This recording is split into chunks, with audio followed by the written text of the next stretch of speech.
তো বাচ্চারা আজকে একটা প্রশ্ন করব, প্রশ্নের উত্তর দিতে পারবি কে কে ঠিকঠাক? বলেন স্যার।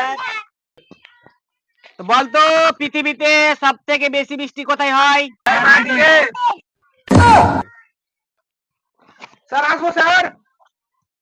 আয়, এত লেট কেন রে? দেখি তোর একা দেখি, তোর নাম কি রে? গোলাপি। এখানে তো জুয়েল আলী লেখা আছে। আপনি পড়তে জানেন তো আমাকে কি করতে জিজ্ঞাসা করছেন? যা বস, বস।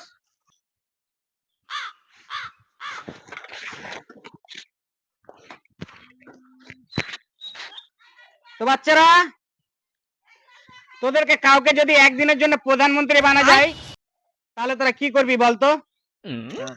স্যার এই দেশটাকে আমি পুরো পাল্টে দেবো। হ্যাঁ বস, স্যার আমি বলবো, বল। স্যার আমি ঘোড়াকে দিয়ে ডিম পাড়াতাম। ঘোড়াকে কি তোর বাপ ডিম পড়াবে? স্যার আমাকে কি একদিনের জন্য আপনার বাবা প্রধানমন্ত্রী বানাবে?